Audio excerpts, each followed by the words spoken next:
In addition to the delivery period we discussed last week, lenders must ensure the borrower receives the closing disclosure no later than 3 business days before consummation. This is referred to as the waiting period. The CFPB final rule requires the lender to give the borrower 3 business days to thoroughly review the closing disclosure to enable them to compare the charges to the loan estimate and ensure the costs and loan program they are obtaining are as expected. Last week, I explained the waiting period begins on the day the closing disclosure is sent. It does not start the next business day. If the closing disclosure is delivered by mail, email, courier, or fax on a Monday, it is assumed the delivery period expires on Wednesday at midnight. Then the waiting period begins, which means the loan may not be consummated less than 3 business days after the closing disclosure is received by the borrower. The waiting period includes Thursday, Friday, and Saturday.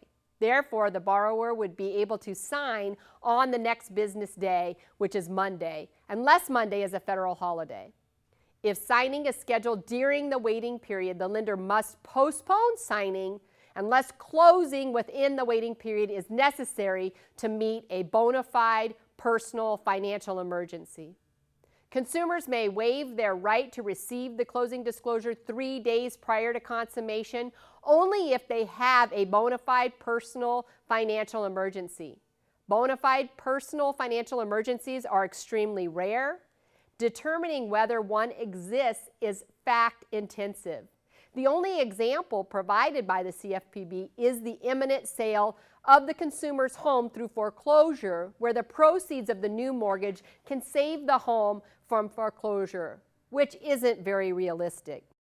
If there are changes to the loan's APR, changes to the loan product, or a prepayment penalty is added to the loan after the closing disclosure has been delivered to the borrower, then the lender must ensure the closing disclosure is revised and a new delivery period and waiting period begins.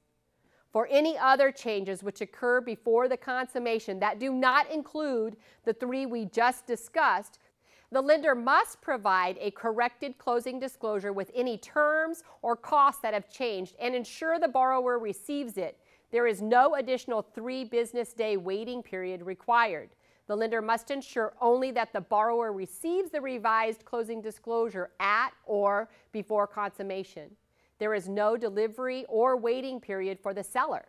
The settlement agent must provide the seller its copy of the closing disclosure no later than the day of consummation.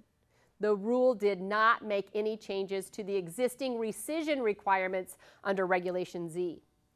This means if the borrower is refinancing their existing loan, then the delivery, waiting, and 3-day right to rescind applies. Keep in mind, the rescission timeline is calculated different than the delivery and waiting periods. The first day of the rescission period starts the day after all borrowers have received their notice of right to rescind. Only 1 week left. Next week, I will introduce you to the seller's closing disclosure. See you then.